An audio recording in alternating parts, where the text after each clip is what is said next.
हटा दो, एन हटा दो सर।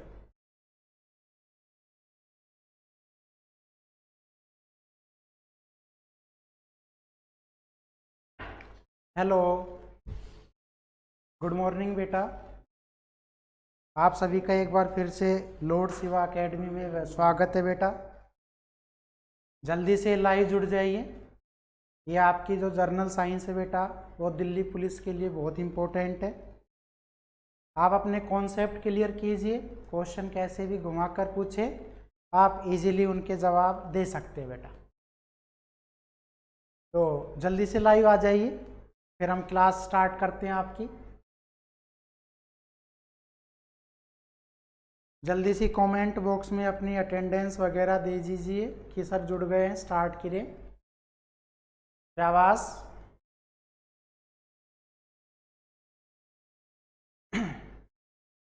चलिए बेटा स्टार्ट कर रहे हैं हम। हमारा जो टॉपिक था बेटा, वो था आपका रिफ्रैक्टिव इंडेक्स। रिफ्रैक्टिव इंडेक्स, और बेटा इसको हिंदी में बोलते हैं आप अपवर्तनांक। अपवर्तनांक, ठीक है बेटा, ये आपका है refractive index. Army lover, hello sir. Hello बेटा, जुड़ गए हैं, शाबाश बेटा। इससे पहले की क्लास में हम लाइट की बेसिक प्रॉपर्टी, लाइट के जो भी बेटा स्टडी है उसके बारे में, या आप ये कह सकते हैं लाइट की डेफिनेशन, या उसको EMW वाला कहने वाला साइंटिस्ट, या आपकी जो लाइट है वो सीधी चलती है या फोटोन से मिलकर बनी है, ये सारी चीज़ें हम पढ़ चुके हैं बेटा। आज का जो टॉपिक है आपका वो है रिफ्रैक्टिव इंडेक्स। यहाँ से जर्नली क्वेश्चन राइज कर सकता है। तो देखिए बेटा स्टार्ट कर रहे हैं। रिफ्रैक्टिव इंडेक्स क्या होता है? आप सिंपल कहेंगे, जब आपकी लाइट वैक्यूम से चलकर, और वैक्यूम को बोलते हैं निर्वात, किसी एक मीडियम में आए। अब वो मीडियम आपका क्या हो सकता है? वो मीडियम आपका एयर हो सकता है, हवा, वाटर हो सकता है, ऑयल हो सकता है। मनीष सेन, राधे राधे सर, राधे राधे जी। देखो, तो हम कह रहे हैं इट इज डिफाइंड एज, क्या भाई? आप कहेंगे ratio of light travels in vacuum to light travels in medium. ये बात आप ध्यान से देखेंगे बेटा, मीडियम को यहाँ पर बोला है माध्यम, और बेटा वैक्यूम को यहाँ पे बोला है आपने निर्वात। यानी कि जब आपकी लाइट कहाँ से कहाँ चलकर आए, आप कहेंगे जब वो वैक्यूम से चलकर कहाँ पर आती है, किसी मीडियम के अंदर आती है, तो इन दोनों का जो रेशो होगा वही क्या होगा? आपका रिफ्रैक्टिव इंडेक्स। तो यहाँ पर हम रिफ्रैक्टिव इंडेक्स को म्यू से डिनोट कर रहे हैं, म्यू। इसी तरह से हम इसको लिख सकते हैं कि speed of light in vacuum, तो speed of light in vacuum तो क्या होता है? c, और आप कहेंगे मीडियम के अंदर वो क्या होगा? v। तो म्यू इज इक्वल टू क्या लिख सकते हैं हम? c/v। ध्यान से देखिएगा, म्यू जो है यहाँ पर वो आपका c/ क्या है? v। c denotes speed of the light in vacuum, और v यहाँ पर डिनोट कर रहा है किसको? आप कहेंगे speed of the light in any medium. दूसरी बात ये कह सकते हैं हम क्या, कि भाई c/v, यानी कि लाइट जब किसी वैक्यूम से चलकर किसी मीडियम में आती है, तो बेटा इसको हम एक नाम से और जान सकते हैं, और उसका नाम होता है एब्सोल्यूट रिफ्रैक्टिव इंडेक्स। इसको हम ये भी कह सकते हैं एब्सोल्यूट रिफ्रैक्टिव इंडेक्स।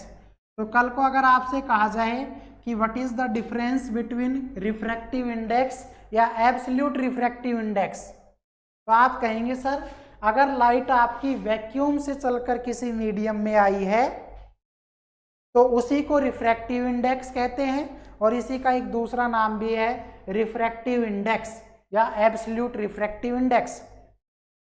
अब एक बात देखिएगा भाई, स्पीड ऑफ लाइट जो है उसकी यूनिट होती है मीटर पर सेकंड, और आपकी यहाँ पे मीडियम में भी क्या होगी, मीटर पर सेकंड। तो आपका जो म्यू है वो क्या है, आप कहेंगे sir mu is unitless and dimensionless quantity. ये बात आप ध्यान रखेंगे, ना तो इसकी कोई क्या है यूनिट है, और बेटा ना ही क्या है इसकी कोई आप कहेंगे सर मात्रकहीन राशि है ये, और मात्रकहीन के साथ साथ ये डायमेंशनलेस, जिसको आप विमाहीन भी बोलते हैं। तो एक ऐसी राशि जिसकी कोई यूनिट नहीं है वो है आपकी रिफ्रैक्टिव इंडेक्स अपवर्तनांक। दूसरी बात आप देखिएगा क्या, कि आप एक डिवाइस यूज करते हैं और उस डिवाइस का नाम है रिफ्रैक्ट्रोमीटर। ध्यान रखिएगा, refractometer is an instrument which is used to measure refractive index। ये बात आप ध्यान रखेंगे। आप कह सकते हैं क्या कि भाई किसी भी मीडियम का रिफ्रैक्टिव इंडेक्स मेजर करने के लिए, ठीक है बेटा, किसी भी मीडियम का रिफ्रैक्टिव इंडेक्स मेजर करने के लिए जो हम इंस्ट्रूमेंट यूज करते हैं उसका नाम होता है रिफ्रैक्ट्रोमीटर। और रिफ्रैक्ट्रोमीटर ये बताता है कि वो लाइट की स्पीड को कितना अपोज करेगी। सोनू यादव, राम राम गुरुजी, भाई राम राम, थोड़ा लेट हो गया नेटवर्क प्रॉब्लम ने, को नहीं देखो बेटा अभी स्टार्ट ही किया है, ठीक है। तो आप कहेंगे सर एक ऐसा डिवाइस जिससे आप रिफ्रैक्टिव इंडेक्स मेजर कर सकते हैं रिफ्रैक्ट्रोमीटर से। दूसरा हम इसका फॉर्मूला लिख चुके हैं C/V। अब इसको खोलना चाह रहे हैं क्या, कि अगर आपको स्पीड दे दे तो ये फॉर्मूला लगाएंगे, और हम जानते हैं कि C जो होता है आपका वो जर्नली क्या होता है, आप कहेंगे C बराबर होता है n लैम्डा। ध्यान से देखिए, C बराबर होगा n लैम्डा, और n की जगह आप क्या भी पुट कर सकते हैं f, और f यहाँ पे है फ्रीक्वेंसी, f यहाँ पे फ्रीक्वेंसी है, n भी यहाँ पर फ्रीक्वेंसी है। तो आप एक लिख सकते हैं म्यू बराबर क्या, आप कहेंगे लैम्डा अपॉन, यहाँ पे लिख दिया मैंने लैम्डा m। ये ध्यान से देखिएगा, l बराबर ये क्या हो गया, म्यू बराबर lambda upon lambda m। Lambda किसको डिनोट करता है, आप कहेंगे sir wavelength in vacuum, wavelength in vacuum.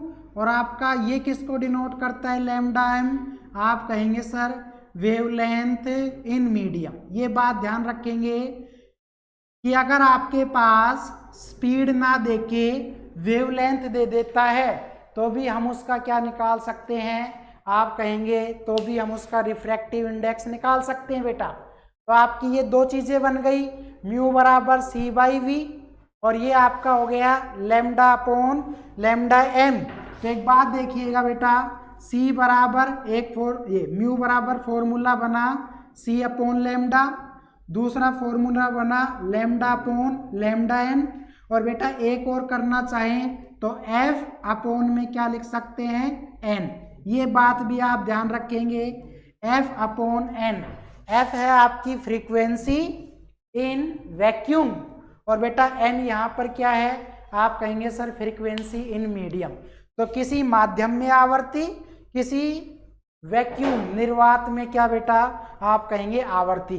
तो एक ही चीज के इतने सारे फॉर्मूले हैं, C/V स्पीड के केस में बेटा, ये वेवलेंथ के केस में, और ये बेटा आपका किसके केस में, फ्रीक्वेंसी के केस में। तो ये आप ध्यान रखेंगे, रिफ्रैक्टिव इंडेक्स या इसी को बोलते हैं बेटा एब्सोल्यूट रिफ्रैक्टिव इंडेक्स। तो कल को यही डेफिनेशन आ जाए, 4 स्टेटमेंट दे देगा और पूछ लेगा इसका सही बताइए, तो आप यही कहेंगे अगर आपकी लाइट वैक्यूम से चलकर कहाँ पर आ रही है बेटा, किसी मीडियम के अंदर आ रही है, तो वो होता है आपका एब्सोल्यूट रिफ्रैक्टिव इंडेक्स। क्लियर है पॉइंट। चलिए बेटा इसी बात को आगे बढ़ा रहे हैं, देखिएगा। बेटा एक टर्म होती है आपकी जिसका नाम है रिलेटिव रिफ्रैक्टिव इंडेक्स। ध्यान से देखिएगा, ये तो टर्म थी बेटा आपकी जिसका नाम था एब्सोल्यूट रिफ्रैक्टिव इंडेक्स, और बेटा अब जो बात कर रहे हैं हम उसका नाम है रिलेटिव रिफ्रैक्टिव इंडेक्स। तो यहां पे देखिएगा रिलेटिव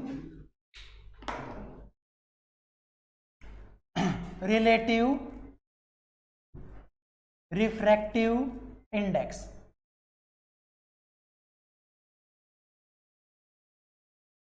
देखो बेटा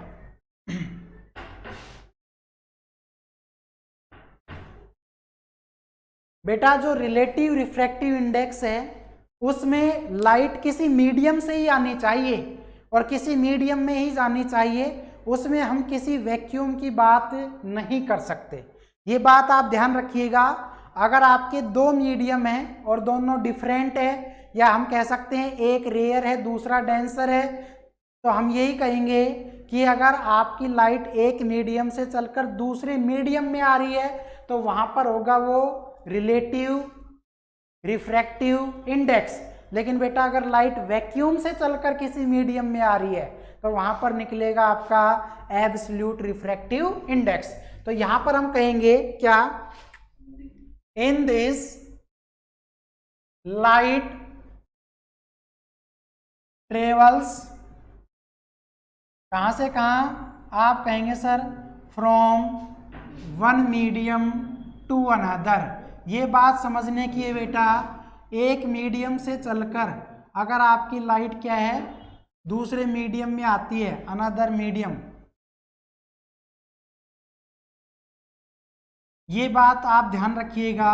अगर लाइट आपकी एक मीडियम से चलकर दूसरे मीडियम में आ रही है तो वहां पर निकलेगा रिलेटिव रिफ्रैक्टिव इंडेक्स।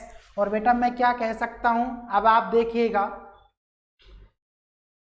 अब यहाँ पे दो मीडियम है तो पहले फाइंड आउट करते हैं पहले मीडियम का। तो आप कहेंगे रिफ्रैक्टिव इंडेक्स, ध्यान से देखिएगा बेटा बहुत इंपॉर्टेंट है, इंडेक्स फॉर फर्स्ट मीडियम। दो मीडियम है तो पहले एक का निकाल लेते हैं बेटा। तो जब एक का निकालेंगे तो लाइट कहाँ से निकलेगी, वही वैक्यूम से मीडियम में। तो अगर मैं यहाँ पे कह रहा हूँ μ1, ध्यान से देखिएगा μ1, तो बेटा यहाँ पर आपका फॉर्मूला हो जाएगा C/V1। ये बात ध्यान रखिएगा, जब आप पहले मीडियम क्या क्या निकालते हैं रिफ्रैक्टिव इंडेक्स, तो बेटा यहाँ पर सिंबल आ गया आपका μ1, और बेटा ये आपका C, ये वैक्यूम है बेटा, ये आपका क्या है, आप कहेंगे sir velocity of light in first medium. इसी तरह से बेटा रिफ्रैक्टिव इंडेक्स फॉर आप किसका निकाल सकते हैं, सेकंड मीडियम का। तो बेटा सेकंड मीडियम का निकालेंगे तो μ2, और आपका ये क्या हो जाएगा, आप कहेंगे सर C/V2। ऐसे हम दूसरे मीडियम का निकाल सकते हैं। अब देखते हैं कि दोनों के अंदर ये चीजें कैसे रिलेट कर रही है, और अगर रिलेट करेंगी तो वहां पर क्या फाइंड होगा, रिलेटिव रिफ्रैक्टिव इंडेक्स ही तो फाइंड होगा। तो एक बात देखो, क्या आप कहेंगे कि आपका μ21, ध्यान से समझिएगा μ21, या बेटा मैं इसको लिख रहा हूं क्या 1μ2, या एक काम कीजिए पहले इसको जर्नली म्यू ही कंसीडर कर लीजिए। तो म्यू बराबर क्या होगा, आप कहेंगे सर μ2/μ1। बोलो बेटा μ2 की वैल्यू क्या है, आप कहेंगे सर C/ क्या है V2, और बेटा μ1 की वैल्यू क्या है, आप कहेंगे सर C/V1। तो बेटा जब ये क्रॉस होगा या ये पलटेगा तो इसको हम ऐसे लिख सकते हैं C/V2 इंटू में क्या हो जाएगा बेटा V1/C। तो बेटा ये C से C क्या हो गया, कैंसिल, और आप कहेंगे सर जो फाइनल रिजल्ट आया वो क्या आया V1/V2। तो बेटा यहाँ पे मैंने म्यू लिखा और म्यू बराबर था आपका μ2/μ1, और बेटा इसकी वैल्यू जो आई वो क्या है आपकी, आप कहेंगे सर V1/V2। ये बात ध्यान रखने की है क्या आप कह सकते हैं कि जब हम निकाल रहे हैं किसकी, कि लाइट जो है आपकी सेकंड मीडियम का फर्स्ट के रिस्पेक्ट में, इसका मतलब बेटा ये है कि लाइट आपकी दूसरे मीडियम में आई है, कहाँ से चलकर, पहले मीडियम से। ये बात ध्यान रखेंगे कि आपकी जो लाइट है यहाँ पर वो सेकंड मीडियम में आ रही है, लेकिन वो चलकर कहाँ से आई है बेटा, आप कहेंगे सर पहले मीडियम से। तो कहने का मतलब यहाँ पर क्या निकला, ये कह सकते हैं। इसके लिए आप सिंबल कुछ भी रख दो, क्या इसके लिए बुकों में सिंबल देगा बेटा, आप कहेंगे μ12, यानी कि refractive index of second medium with respect to first, यानी कि लाइट यहाँ से चलकर यहाँ पर गई है, ये भी बात सही है। या बेटा इसी चीज को हम क्या लिख सकते हैं, μ21 भी लिख सकते हैं बेटा। ये बात ध्यान रखिएगा, एक ही चीज को कितने ही तरीके से लिख सकते हैं, पहले मीडियम से लाइट चलकर दूसरे में आई है, या बेटा मैं ये कह दूं दूसरे में चलकर आई है पहले मीडियम से, या बेटा इसी चीज को हम ऐसे भी लिख सकते हैं। तो आप एक ही चीज को कितने भी तरीके से एक्सप्लेन कर सकते हैं, लेकिन आपका जो फाइनल रिजल्ट आएगा बेटा वो क्लियर यही आएगा कि म्यू बराबर क्या होगा, μ2 अपॉन μ1। ये v1 किसको दिखा रहा है बेटा, speed of light in first medium, और बेटा ये किसको दिखा रहा है, आप कह रहे हैं speed of light in second medium. तो जब आपके स्पीड दे रखी हो और तब रिफ्रैक्टिव इंडेक्स, लेकिन वो कौन सा बेटा, रिलेटिव। तो यहाँ पर ये जो म्यू डिनोट कर रहा है ये किसको शो कर रहा है बेटा, आप कहेंगे this is known as relative refractive index. ये बात आप ध्यान रखेंगे बेटा, दो रिफ्रैक्टिव इंडेक्स होते हैं, एक आपका रिलेटिव है बेटा, एक आपका एब्सोल्यूट है। अगर क्वेश्चन में एब्सोल्यूट दे रखा है तो आपको जो वैल्यू लेनी पड़ेगी वो speed of light in vacuum के अंदर और बेटा किसी मीडियम के अंदर। लेकिन जब आपसे क्या पूछ लिया जाए, रिलेटिव रिफ्रैक्टिव इंडेक्स, तो बेटा हम उसको बोलते हैं आपेक्षिक अपवर्तनांक।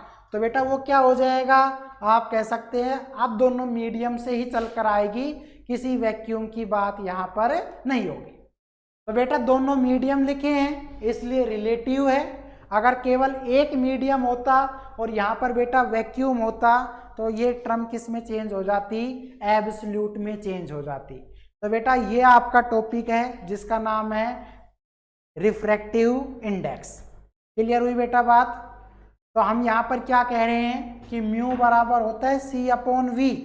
तो बेटा हमने यही तो चीज़ लिखी है, ये सेकंड मीडियम का, ये बेटा फर्स्ट मीडियम का। जब इसको क्रॉस किया तो v1 अपॉन v2 आ गया। तो बेटा म्यू बराबर μ2 अपॉन μ1, या बेटा v1 अपॉन क्या है, आप कह सकते हैं v2। क्लियर हुआ, आगे बढ़े बेटा, जल्दी से एक बार कमेंट कर दीजिए फिर चलते हैं आगे।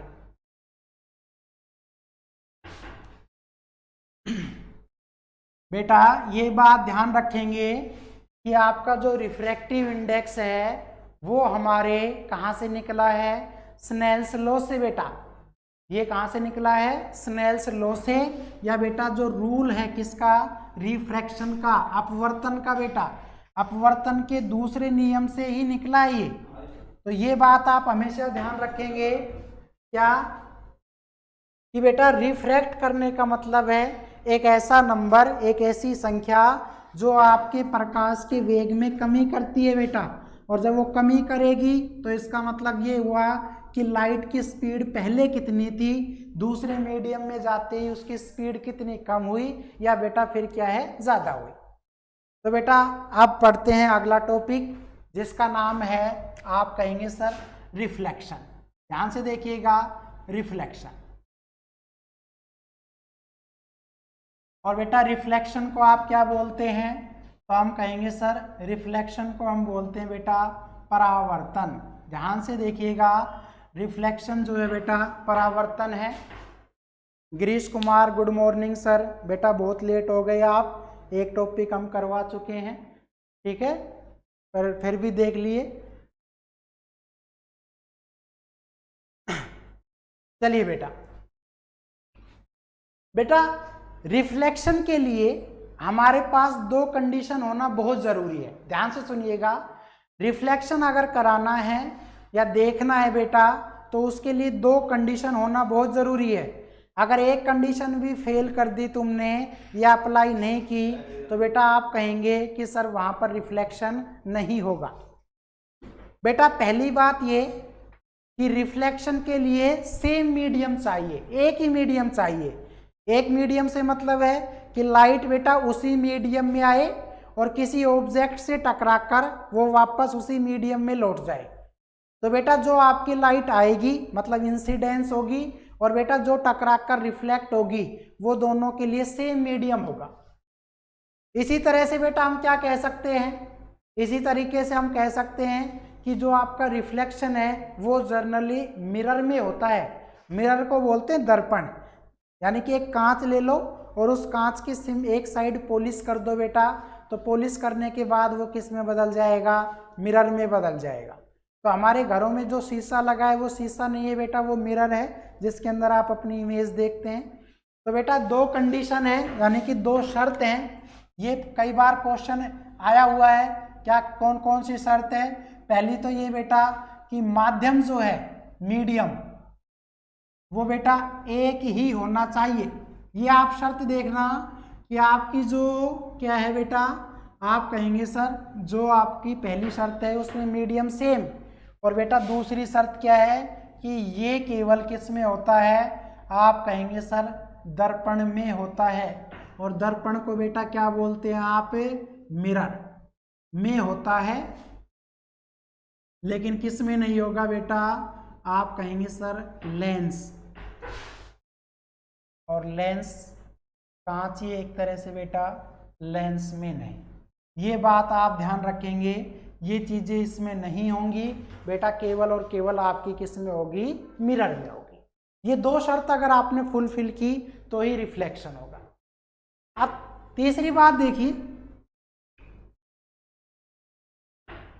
बेटा, जो रिफ्लेक्शन होता है वो हमेशा लेटरल इन्वर्जन, ये एक फिनोमिना का नाम है बेटा। और लेटरल इन्वर्जन का मतलब होता है कि कोई चीज़ अगर आपके लेफ्ट साइड में है वो आपको राइट साइड में दिखाई होगी, इसी तरह बेटा कोई राइट में है तो वो किस में दिखाई देगी, लेफ्ट में। तो एक दूसरे का जो अपोजिट है उसको हम बोलते हैं लेटरल इन्वर्जन। तो आप कहेंगे रिफ्लेक्शन यानी कि परावर्तन, लेटरल इन्वर्जन, ये उस फिनोमिना का नाम है बेटा, पर आधारित है। ये बात ध्यान रखेंगे आप कि जो आपका चाहे किसी तरह का मिरर हो, अगर आपका प्लेन मिरर है तो भी बेटा उसमें यही कंडीशन होगी, या आपका कॉनकेव है या कॉन्वेक्स है बेटा उसी में भी यही होगा। तो कल को अगर क्वेश्चन आ जाए कि कोई भी मिरर है, कोई भी दर्पण है बेटा, वो किस फिनोमिना पर काम करता है, तो आपका आंसर होगा सर लेटरल इन्वर्जन। इसका मतलब है दाएं का बाएं साइड में दिखाई देना या बाईं साइड का बेटा राइट साइड में दिखाई देना, इसका मतलब ये है। दूसरी बात ये बेटा, क्या अगर मैं ये कहता हूं, एक वर्ड लिख रहा हूं मैं, ये क्वेश्चन आया है, और सिल्वर को हम क्या बोलते हैं बेटा, आप कहेंगे सर चांदी, और बेटा इसका सिंबल है Ag। तो सिल्वर जो है चांदी वो बेटा क्या है, सबसे बड़ी रिफ्लेक्टर मैटर है बेटा। और रिफ्लेक्टर मैटर को क्या बोलते हैं हम, परावर्तक धातु है। ध्यान से देख लीजिएगा, ये क्वेश्चन कई बार आया हुआ है बेटा कि सबसे ज़्यादा रिफ्लेक्टर मेटल का नाम बताएं। तो रिफ्लेक्टर मेटल बेटा आपकी कौन सी होती है, आप कहेंगे सर सिल्वर जो है वो बेटा आपकी चांदी सबसे बड़ी है। इसी तरह से बेटा एक चीज़ हम ये भी कह सकते हैं, क्या कि मान लीजिए ये अपने पास कोई सिंपल सा गिलास है कांच, और बेटा इस कांच की एक साइड हमने क्या कर दी, आप कहेंगे सर पॉलिश कर दी। तो ये साइड बेटा हमने क्या कर दी, पॉलिश। और जैसे ही हमने इसको पॉलिश किया तो बेटा अब ये किस में बदल चुका है, मिरर में। बेटा अब ये दर्पण बन गया है, मिरर, ये बात ध्यान रखेंगे, अब ये मिरर बन गया है बेटा। और मिरर जैसे ही बना तो अब हम ये कहेंगे कि ये जो पॉलिश है बेटा ये किसकी बनी होती है, आप कहेंगे सर ये जो पीछे की पॉलिश है ये बेटा सिल्वर ब्रोमाइड की बनी होती है। ये ध्यान रखेंगे बेटा, सिल्वर ब्रोमाइड, और इसका जो फॉर्मूला होता है वो होता है आपका AgBr। एग्जाम में पूछ सकता है कि बेटा आपका जो मिरर है, सर थर्ड पॉइंट दोबारा बताना। देखो गिरीश, मैं कह रहा हूं कि बेटा लेटरल इन्वर्जन का मतलब होता है कि जब जैसे कोई लाइट आपकी किसी सरफेस से टकराएगी तो सरफेस से टकराने के बाद बेटा वो आपकी रिफ्लेक्ट होगी। और बेटा मैंने यहाँ पर लिखा है इन्वर्जन, तो बेटा ये इन्वर्ट का मतलब होता है उल्टा। तो अगर बेटा आपकी लाइट कहाँ से आई है, राइट साइड से, तो वो मिरर से टकराकर लेफ्ट साइड में चली जाएगी। और बेटा अगर वो लेफ्ट साइड से आई है तो मिरर से टकराकर वो कहाँ पर चली जाएगी, राइट साइड में या लेफ्ट साइड में। मतलब लेफ्ट से आई है तो राइट साइड में दिखाई देगी इमेज, और बेटा राइट से आई है तो उसकी इमेज कहाँ पर दिखाई देगी, लेफ्ट साइड में। तो इस चीज को हम बोलते हैं लेटरल इन्वर्जन। इन्वर्जन का मतलब है बेटा उल्टा, अपोजिट, ठीक है, साइड चेंज कर लेना, उसको बोलते हैं।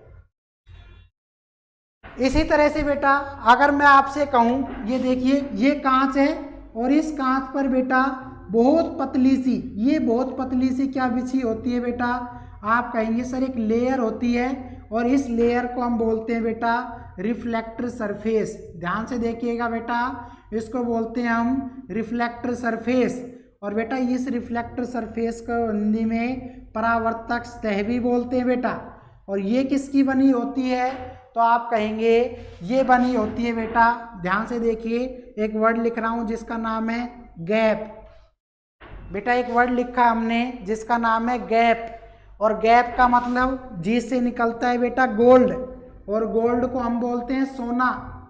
ऐसे बेटा ए से निकलेगा क्या, एल्यूमिनियम, एल्यूमिनियम, और बेटा पी से निकलता है प्लेटिनम। ये बात ध्यान रखिएगा, प्लेटिनियम।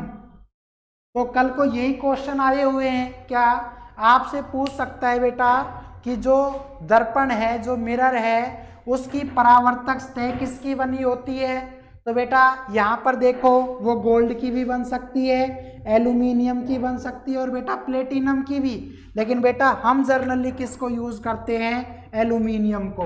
तो बेटा ज़्यादा से ज़्यादा यूज की जाने वाली आपकी रिफ्लेक्टिंग लेयर या मेटल कौन सी होती है बेटा, आप कहेंगे सर यहाँ पे है एल्यूमिनियम। ये बात आप ध्यान रखेंगे, ना हम गोल्ड का ना बेटा हम प्लेटिनम का, सबसे ज़्यादा यूज करते हैं एल्यूमिनियम का। तो कल को यही क्वेश्चन आ जाए तो आपका आंसर एल्यूमिनियम होगा, ना कि कोई और होगा। ये बात आप हमेशा ध्यान रखेंगे कि ये रिफ्लेक्शन की मेन शर्तें हैं बेटा।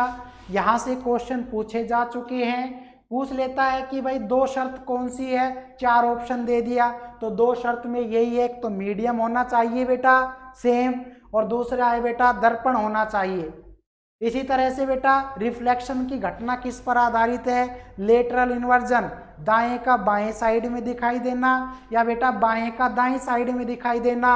सबसे बड़ी परावर्तक धातु पूछ सकता है बेटा, सिल्वर आंसर होगा। इसी तरह से पॉलिश, यानी कि आपकी जो पीछे की पॉलिश लेयर है बेटा वो किसकी बनी होती है, सिल्वर ब्रोमाइड की, AgBr की। और बेटा आपकी जो परावर्तक सतह है आगे वाली वो हमारी जनरली किसकी बनी होती है, एल्यूमिनियम की बनी होती है। ये बहुत सारे क्वेश्चन है बेटा जो आपसे पूछ सकता है। चलिए आगे बढ़ते हैं। देखो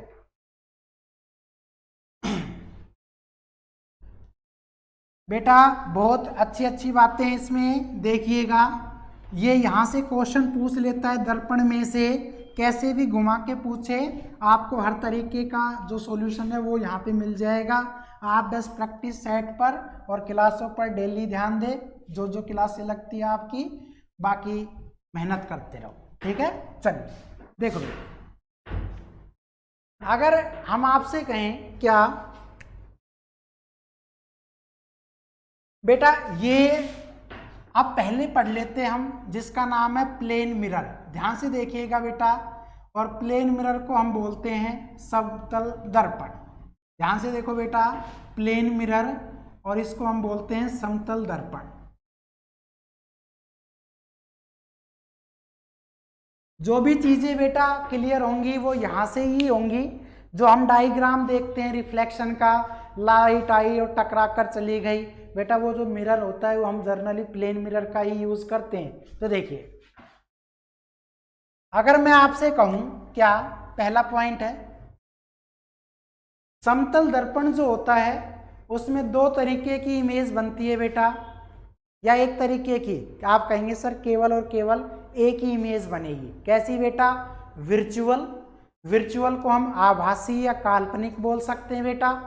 वर्चुअल इमेज हमेशा इरेक्ट होती है, सीधी होगी बेटा, लेकिन उसका जो साइज होगा ना वो हमेशा आपके ऑब्जेक्ट के बराबर होगा।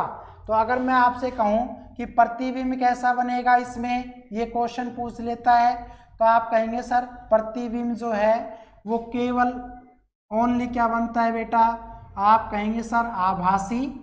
आभासी को बेटा क्या बोलते हैं? काल्पनिक भी बोल सकते हैं, आभासी या काल्पनिक। और बेटा इसको इंग्लिश में बोल सकते हैं वर्चुअल। ये बात ध्यान रखेंगे बेटा। आभासी प्रतिबिंब कैसा होता है? आप कहेंगे सर सीधा होता है, और सीधा को इंग्लिश में क्या बोलेंगे आप? इरेक्ट बोलेंगे। इसी तरह से बेटा आकार कैसा होगा? आप कहेंगे सर वस्तु के बराबर। तो बेटा वस्तु के बराबर इसका साइज होता है, आप कहेंगे सर इक्वल टू ऑब्जेक्ट। ये पहला पॉइंट है आपका जो जर्नली बेटा पूछता है और आपको क्लियर होना चाहिए। केवल और केवल एक इमेज बनेगी, वर्चुअल बेटा आभासी या काल्पनिक बोल सकते हैं, सीधा बेटा इरेक्ट, और एक है बेटा इक्वल टू ऑब्जेक्ट साइज। इसी तरह से बेटा दूसरा पॉइंट देखिए, आप कहेंगे समतल दर्पण की क्षमता कितनी होती है? तो बेटा क्षमता, और क्षमता को इंग्लिश में बेटा बोलते हैं पावर। तो पावर का एक फॉर्मूला होता है बेटा, क्या? P बराबर होता है 1/f, और बेटा f यहाँ पर क्या है? फोकल लेंथ, और फोकल लेंथ को बोलते हैं बेटा फोकस दूरी। ध्यान से देखिएगा, P बराबर क्या होता है? 1/f। तो बेटा एक बात बताओ, क्या कि फोकल लेंथ को ना तो हम इसके कम कर सकते हैं बेटा, ना हम इसकी ज़्यादा कर सकते हैं। इसका मतलब हमें पता ही नहीं है। तो जो चीज़ नहीं पता होती बेटा उसको हम क्या लिखते हैं? इन्फिनिटी। तो P बराबर 1/∞, और इन्फिनिटी से अगर नंबर में डिवाइड करोगे तो बेटा कितना आएगा? 0। तो बेटा पावर कितनी हो गई इसकी? 0। और बेटा कल को अगर आपसे फोकल लेंथ या फोकस दूरी पूछे तो बेटा आप कितना कहोगे? आप कहेंगे सर इन्फिनिटी। तो बेटा पावर तो होती है इन्फिनिटी, ध्यान से देखिएगा, पावर होती है 0, पावर होती है बेटा 0, और फोकल लेंथ होती है इसकी इन्फिनिटी। और बेटा रेडियस ऑफ कर्वेचर भी पूछ सकता है, रेडियस ऑफ कर्वेचर, और इसको हिंदी में बोलते हैं बेटा वक्रता त्रिज्या। तो वक्रता त्रिज्या भी कितनी हो जाएगी? आप कहेंगे सर वक्रता त्रिज्या इसकी भी बेटा कितनी होगी? इन्फिनिटी ही होगी। ये क्वेश्चन कई बार पूछ लेता है, समतल दर्पण की वक्रता त्रिज्या कितनी होती है, फोकस दूरी कितनी होती है, पावर कितनी होती है, क्षमता। तो बेटा आप जानते हैं कि F और R में क्या रिलेशन होता है, कि बेटा आपकी जो F होती है वो बेटा R/2। तो बेटा मैं इसको R निकालूँ तो मैं इसको ऐसे 2F लिख सकता हूँ। तो जब आपकी पहली फोकल लेंथ इन्फिनिटी है तो उसमें कितना ही मल्टीप्लाई कर दो, कितना ही डिवाइड कर दो, वो रहना ही इन्फिनिटी है। तो यहाँ पर आपकी R और F तो हो जाएगी इन्फिनिटी, लेकिन बेटा P आपका क्या हो जाएगा? 0। यहाँ से क्वेश्चन पूछ लेता है बेटा। ऐसे ही आपका तीसरा पॉइंट पूछ सकता है, वो क्या? समतल दर्पण की आवर्धन क्षमता बताइए, आवर्धन क्षमता। और बेटा आवर्धन क्षमता को इंग्लिश में बोलते हैं मैग्निफिकेशन पावर। ध्यान से देखिएगा, मैग्निफिकेशन पावर, और इसका सिंबल होता है बेटा छोटा m। तो ध्यान रखिएगा बेटा, वो आपका m बराबर होता है H2/H1, और बेटा H2/H1 जो है उसको आप V/U भी लिख सकते हैं, V/U भी लिख सकते हैं बेटा। H2 दिखाता है हाइट ऑफ द इमेज, यानी कि प्रतिबिंब की ऊंचाई बेटा, प्रतिबिंब की ऊंचाई। और इसी तरह से बेटा हम इसको u को या h1 को लिख सकते हैं क्या, वस्तु की ऊंचाई। तो बेटा एक बात बताइए, ऊपर पढ़िए कि आपका जितना आकार वस्तु का होगा उतना ही आकार किसका होगा बेटा, प्रतिबिंब का। अगर वस्तु 5 मीटर ऊंची है तो बेटा प्रतिबिंब भी उसका 5 मीटर ऊंचाई होगा। तो जब 5 से 5 कैंसिल हो जाएगा तो बेटा आपका कितना आएगा, आप कहेंगे सर जो H2/H1 है उसकी वैल्यू हमेशा कितनी आएगी, 1। और बेटा 1 को हम यूनिटी भी बोल सकते हैं, 1 को हम क्या बोल सकते हैं बेटा, यूनिटी भी बोल सकते हैं। बात क्लियर हुई? तो ध्यान रखना, समतल दर्पण की जो बेटा आवर्धन क्षमता है वो ना तो 1 से कम होगी ना 1 से ज़्यादा होगी, केवल और केवल बेटा 1 ही होगी। कभी आप 0 नहीं कर सकते, कभी हम उसको अनंत नहीं कर सकते। आपका जो आंसर होगा बेटा वो ओनली 1 ही होगा। Is that clear? तो बेटा ये 3 पॉइंट आपके एग्जाम ऑफ यू से क्लियर है। यहाँ से वो क्वेश्चन पूछता है, आपको पता होना चाहिए कि समतल दर्पण की क्षमता, तो बेटा क्षमता को पावर आपकी कितनी है, 0, क्योंकि उसकी फोकस दूरी अनंत है। और बेटा फोकस दूरी अनंत है तो उसकी वक्रता त्रिज्या भी क्या होगी, इनफाइनाइट ही होगी।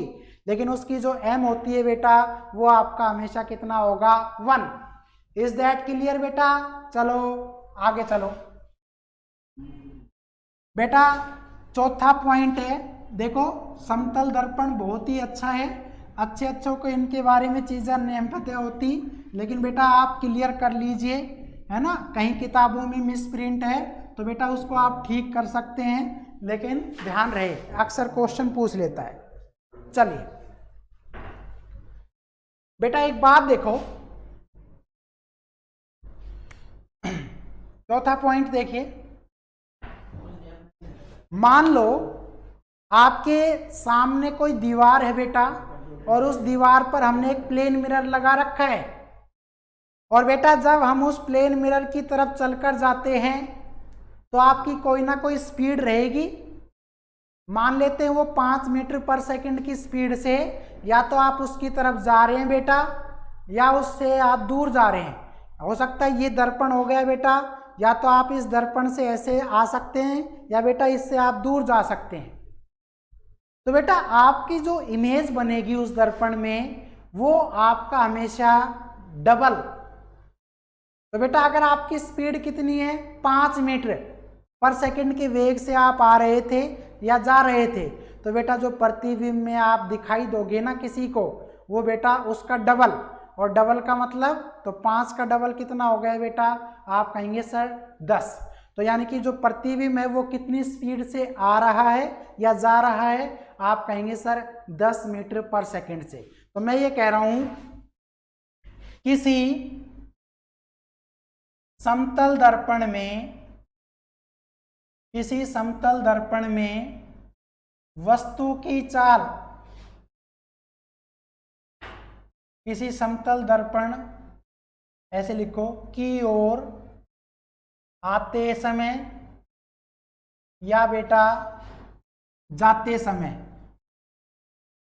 वस्तु की चाल कितनी है बेटा, आप कहेंगे सर वस्तु की चाल मान लेते हैं हम u मीटर पर सेकंड है बेटा, u से डिनोट कर दिया। तो बेटा प्रतिबिंब की चाल क्या हो जाएगी, तो आप कहेंगे सर प्रतिबिंब की चाल होगी, तो बेटा प्रतिबिंब की चाल हमेशा ध्यान रखिएगा 2u मीटर पर सेकंड होगी। ये आपका बहुत ही फैक्ट पॉइंट है बेटा। आप देख सकते हैं क्या कि अगर आप जितनी स्पीड से दर्पण की तरफ चलकर जाएंगे या बेटा उससे दूर जाएंगे तो आपकी जो प्रतिबिंब होगा वो आपकी डबल स्पीड का क्या होगा बेटा, तेज दौड़ेगा। तो बेटा अब यहाँ पे क्वेश्चन आ जाए कि हमने गाड़ी के जो साइड मिरर है बेटा, गाड़ियों के जो साइड मिरर में हम पीछे के ऑब्जेक्ट को देखने के लिए यूज़ करते हैं, उसमें हमने प्लेन मिरर का यूज़ क्यों नहीं किया बेटा। अगर ऐसा होता कि हम उत्तल दर्पण की जगह क्या लगा देते, समतल दर्पण, तो बेटा अगर कोई गाड़ी हाईवे पे 80 की स्पीड पर चल रही है तो बेटा दर्पण में जब वो आती हमारी तरफ तो उसकी स्पीड डबल हो जाती। और बेटा 80 की डबल आप जानते ही हो 160, इतनी तो उस गाड़ी के व्हीकल में भी नहीं है, स्पीड बोर्ड में, वो भी 140 तक ही है बेटा। तो बेटा आप कभी भी साइड नहीं ले पाते। आपको ऐसा लगता कि अगर मैंने साइड लेने की कोशिश की तो पीछे से स्पीड ज़्यादा है, वो टकरा जाएगी, एक्सीडेंट हो सकता है। तो बेटा प्लेन मिरर को हमने कभी साइड मिरर के रूप में इसीलिए यूज़ नहीं किया क्योंकि उसमें आपके जो ऑब्जेक्ट का जो प्रतिबिंब नज़र आएगा वो बेटा स्पीड उसकी डबल के साथ नज़र आएगा, इसलिए हमने उत्तल लेंस का यूज़, उत्तल दर्पण का यूज़ किया है। ध्यान से देखिएगा। तो बेटा हम इसको ये कर दिया है 2U। आज आप अपने घर में जो प्रतिबिंब है सामने, जिसकी शादी हो गई है उसके ड्रेसिंग टेबल आया होगा, बेटा उसके सामने चलकर देखो, लगेगा कि मेरा जो प्रतिबिंब है या आपका जो प्रतिबिंब है वो आपसे तेज दौड़ेगा, डबल स्पीड से दौड़ेगा। और शादी नहीं हुई है तो हो जाएगी, पर पहले नौकरी तो लग जाओ। ड्रेसिंग टेबल की इतनी जल्दी है तो पहले नौकरी लगना पड़ेगा बेटा, ठीक है? हाँ, समझ गए? ठीक है, आ जाओ। लो बेटा 5वां पॉइंट हो, देखो ये बहुत जरूरी है बेटा, ये क्वेश्चन आए हुए हैं, ठीक है बेटा? अब देखिए, किसी वस्तु की स्थिति, और बेटा स्थिति को बोलते हैं पोजीशन, आप इसको कुछ से भी डिनोट कर सकते हैं। तो देखो बेटा, मान लेते हैं वो आपका थीटा डिग्री है। ध्यान से देखो, अगर कोई वस्तु किसी स्थिति पर है बेटा, तो बेटा आप कहेंगे समतल दर्पण में वस्तु की या प्रतिबिंब की स्थिति क्या होगी? तो बेटा आप ध्यान से देखिएगा, प्रतिबिंब की स्थिति आप कहेंगे बेटा 2 थीटा घूम जाती है। बेटा ये जो चीज लिखी है मैंने वो आप करके देख सकते हैं क्या, कि अगर कोई वस्तु किसी स्थिति पर है, यानी कि मान लेते हैं कोई एंगल है थीटा डिग्री, उस पर वो है, लेकिन अब समतल दर्पण में हम उस चीज को देखने की कोशिश करें तो बेटा वो कितने एंगल पर घूमकर नजर आएगी आपको? 2 थीटा पर। इसको समझने के लिए काम कीजिए, आपके घर में अलार्म होगी ना, या दीवार घड़ी है बेटा, उसको उतार के ले आओ या थोड़ी देर में उतार के देख लेना, है ना? देखो मैं समझा देता हूं आपको क्या चीज करनी है नोट। बेटा ये आपका है क्लॉक हो गई, ये 12 बेटा, यहाँ पे बज गए 3 और बेटा ये बज गया 6, ये 9 और ये पूरा बजा दिया बेटा हमने 12, ठीक है? ये एक्चुअल में है बेटा घड़ी। अब हमने इसको जब देखा तो मान लेते हैं कि यहाँ पर आपका ऑब्जेक्ट है थीटा डिग्री पर, यानी कि जो एक्चुअल में घड़ी है वो कितना बजा रही है? 3 बजा रही है बेटा। अब एक दर्पण लेके आओ, प्लेन मिरर, जिसमें सुबह सुबह बाल बना के आते हो बेटा, वो प्लेन ही होता है, ठीक है? उसमें ना तो आपका चेहरा बड़ा होगा ना छोटा होगा, वो ही होगा। तो बेटा जब उसको लेके जब उसमें इस घड़ी को देखने की कोशिश करेंगे तो बेटा कुछ इस तरीके से आपका इमेज बनेगा। क्या? ये आपकी जो बेटा मिनट की सुई है ये तो 12 पर ही रहेगी, इधर बेटा आपका 3 है, इधर आपका 6 है बेटा, और ये आपका कितना है बेटा? 9। तो बेटा अब ये आपका क्या है? इस तरह से दिखाई देगी। ये आपका क्या है? प्रतिबिंब है बेटा, और ये प्रतिबिंब कहाँ पर है? इन प्लेन मिरर। तो बेटा समतल दर्पण में ये प्रतिबिंब नजर आएगा। अब कैसे घूमी ये 2 थीटा, ये क्लियर कर लो। देखो बेटा यहां पर 1 था, है ना? हाँ, और ऐसे यहाँ पे 2 था, तो बेटा यहाँ पे भी 1 था और यहाँ पे भी 2 था। तो एक बात बताओ बेटा, 12 से लेकर और 3 के बीच में कितने का गैप था? 2 का, 1 और 2। इसी तरह से बेटा जब मैंने ये कहा कि 12 से इस तरह, तो बेटा 12 से इधर तो ये 11 था, और बेटा 11 से इधर ये कितना था? 10 ही तो था। तो इसका मतलब ये हुआ कि ये इसकी कौन सी साइड है बेटा? आप कहेंगे सर ये घड़ी की राइट साइड है बेटा। इधर देखो ये घड़ी की क्या है? राइट साइड बेटा। तो और आपको जो इमेज दिख रहा है वो किधर दिख रहा है बेटा? लेफ्ट साइड में। तो बेटा ये कौन सी साइड है? लेफ्ट साइड है। इसका मतलब ये हुआ कि राइट वाली साइड आपको लेफ्ट में नजर आ रही है। This is the concept of the lateral inversion. यही तो है वो lateral inversion.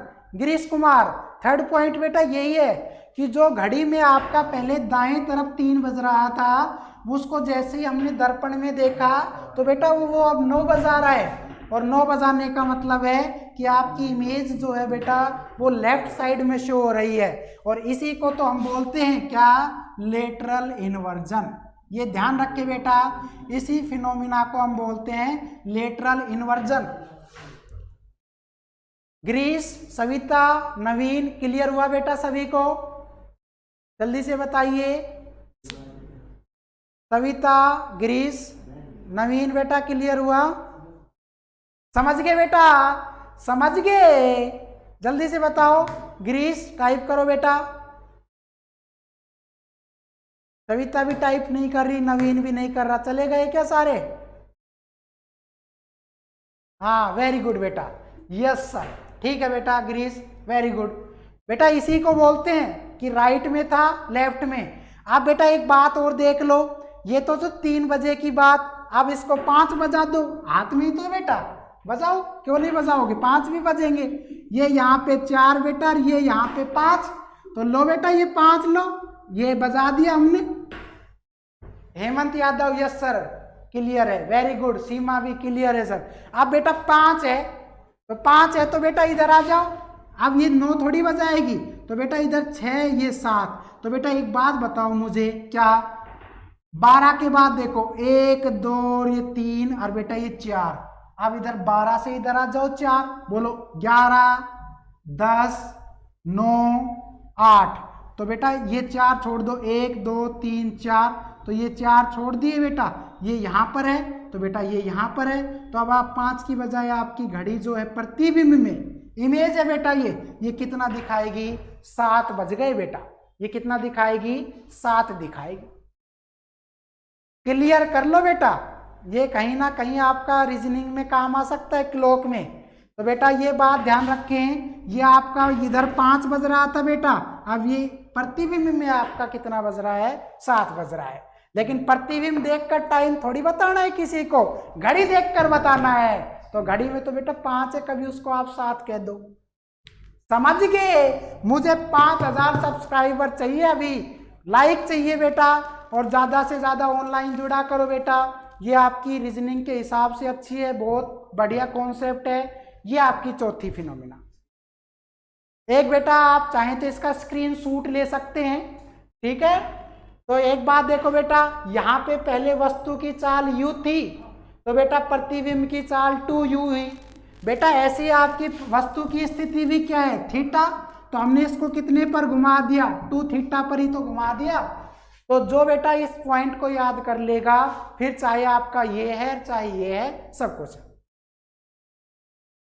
Is that clear? चलिए बेटा आपके 6 प्रॉपर्टी पढ़ते हैं। बेटा बस पढ़ते जाओ, जब तक पेपर नहीं हो जाते पढ़ते जाओ, किसी की मत सुनो, ठीक है ना? जो लोग आपको होपलेस करते हैं बेटा, उनसे दूरी बना ले। और कोई पड़ोसी है तो बेटा घर में अपने छिप जाएं, और क्या नाम है, पढ़ें, बस मुलाकात ना करे किसी से। होपलेस वालों से तो मिलना ही नहीं है, ठीक है बेटा? कोई और पड़ोस में ज़्यादा करीबी है चाचा ताऊ के, तो बेटा एक दीवार सी थोड़ी बना लो अपने घर में इधर उधर, और आप जो है बस कमरे से बाहर ना निकले, ठीक है? चलिए, घर तो चेंज मत करना बेटा कभी मेरे कहने से, घर ही चेंज कर लो, दिल्ली बस जाओ जाके, है ना? ऐसा नहीं करना है, बस पढ़ाई पे ध्यान देना है। चलिए बेटा अपना 6 पॉइंट देख लो, बहुत अच्छा पॉइंट है ये भी। ये अब समझ में आ जाएगा तुम्हें क्या? मुझे देखो तो बेटा, मैं आपके सामने खड़ा हूं, देखो, देख रहे हो ना? हाँ बेटा, ये आपके सामने वाल है, दीवार ही तो है बेटा। हाँ मैं भी दीवार ही बोल रहा हूं, ये दीवार है बेटा। आप चाहे तो ऐसे लेंथ बोल दो बेटा, और ऐसे हाइट बोल दो, या आप ऐसे करो कि इसको लेंथ बोल दो बेटा, और इसको क्या बोल दो, ब्रेड्थ बोल दो, वो आपकी मर्जी है। डायमेंशन आप अपने अकॉर्डिंग चुन सकते हैं। तो बेटा मैं यहाँ पर क्या कहने की कोशिश कर रहा हूँ, मैं ये कह रहा हूँ कि वस्तु की लंबाई, और बेटा एक बात ध्यान रखें, लंबाई के साथ साथ में एक वर्ड और लिख रहा हूँ, और वो है बेटा ऊंचाई। एल या एच से मैं एक ही करा। और इसी तरह से मैं कह रहा हूँ बेटा वस्तु की चौड़ाई ब्रेड्थ, ध्यान से देखिएगा, वस्तु की लंबाई या ऊंचाई एक ही बात है, क्वेश्चन ये लिख के दे दे या ये लिख के दे दे, होपलेस नहीं होना है। तो बेटा इसको तो मैंने L या H लिख दिया, कोई बात नहीं है, और बेटा इसको मैंने ब्रेड्थ भी लिख दिया। अब मैं ये चाहता हूं कि इस वस्तु की लंबाई या ऊंचाई पूरी तरह से क्या आ जाए, किसी दर्पण में आ जाए। बेटा ये तो दीवार है, ये तो एक्चुअल पोजीशन है आपकी। अब मैं ये चाहता हूं कि ये एक्चुअल पोजीशन जो है वो आपकी किस ऐसे प्लेन मिरर में आ जाए जिसका डायमेंशन बेटा कम से कम हो। तो आपको क्या करना है, तो एक बात देखो, वस्तु को खुद ही मान लो कि तुम ही हो वो वस्तु। तो बेटा हम क्या कह रहे हैं, वस्तु की लंबाई या ऊंचाई, तो आपकी अगर ऊंचाई बेटा 5 फुट है तो इसकी तो क्या कर दोगे, हाफ। क्या कर दोगे बेटा, हाफ। तो बेटा 5 की आधी कितनी हो जाएगी, आराम से सोचो, 5 की हाफ कितनी हो गई बेटा, 2.5 फुट। तो 2.5 फुट तो उसकी क्या होनी चाहिए, प्लेन मिरर की लंबाई या ऊंचाई। और बेटा ब्रेड्थ कितनी होनी चाहिए, आप कहेंगे सर 1/3। तो बेटा ध्यान रखिएगा, जो दर्पण आप सेलेक्ट करने वाले हैं, तो बेटा दर्पण की लंबाई या बेटा ऊंचाई, ये तो आप क्या कहेंगे सर, वस्तु की ऊंचाई का आधा। ये बात ध्यान रखेंगे बेटा, वस्तु की ऊंचाई या लंबाई की क्या होनी चाहिए, हाफ होनी चाहिए बेटा, आधी होनी चाहिए।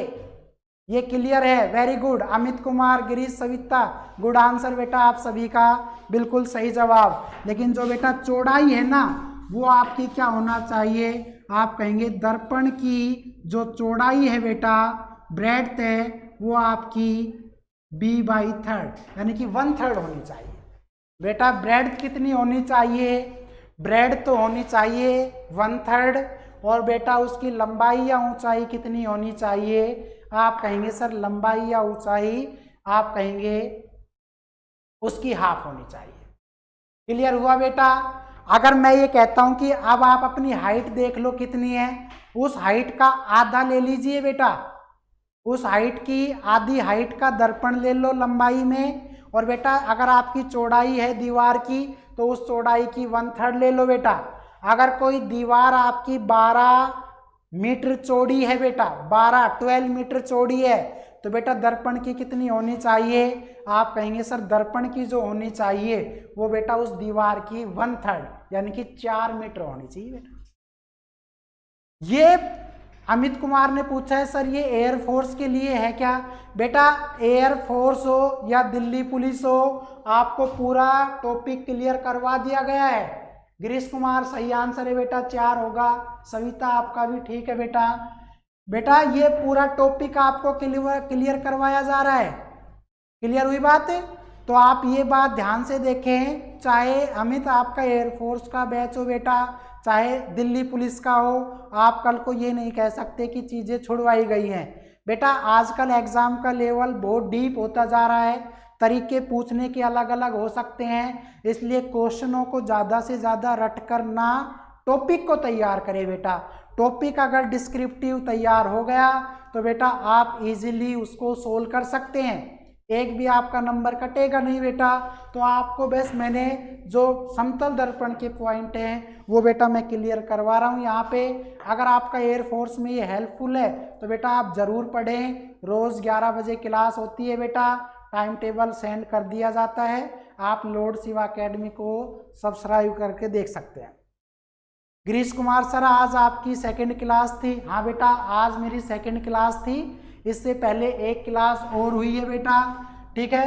इसी तरह से एक लास्ट पॉइंट और बता देता हूं मैं बेटा, इसका बहुत ज़रूरी है ये, ठीक है।